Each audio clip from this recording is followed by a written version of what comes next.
Philippe Catherine, ces deux artistes avec lesquels il aimerait chanter. Dimanche 16 avril 2023, Philippe Catherine s'est confié au sujet des rêves qu'il souhaite réaliser dans l'univers de la musique.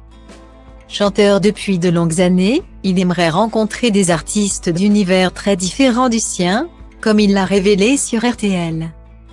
Philippe Catherine est chanteur depuis de longues années. Mais cet artiste pas comme les autres a encore de nombreux rêves à réaliser. Il aimerait notamment participer à The Voice, non pas en tant que coach, mais en tant que candidat. A-t-il confié lors d'un entretien accordé à Bruno Guillon dans Le Bon Dimanche. Dimanche 16 avril 2023, je ne le ferai pas parce que je ne me vois pas juger. Je ne me sens pas être dans cette position. Par contre, j'aimerais bien être candidat à The Voice.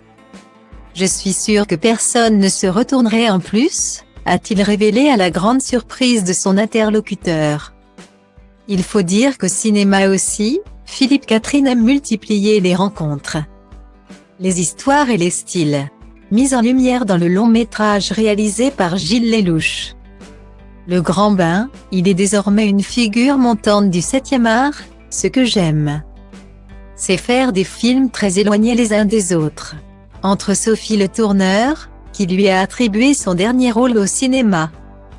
Note de la rédaction, et Astérix, et Obélix, l'Empire du milieu de Guillaume Canet, où il a campé le rôle d'Assurance Tourix. Il y a un monde, qui ne se situe pas seulement au niveau du budget.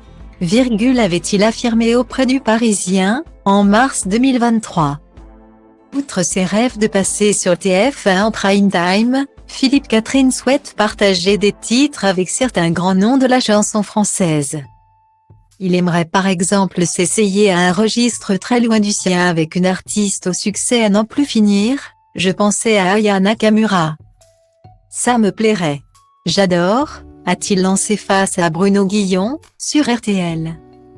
Mais Aya Nakamura n'est pas la seule à avoir tapé dans l'œil de celui qui est en couple avec Julie Depardieu. Il est en effet aussi attiré par un autre artiste, urbain lui aussi, Jules, le rappeur d'origine marseillaise qui enchaîne les tubes. Il lui a même proposé une reprise qui était vachement bien. Mais cette proposition est restée lettre morte. Point. L'interprète de Luxor J'adore devra donc peut-être tenter sa chance auprès d'autres artistes musicaux.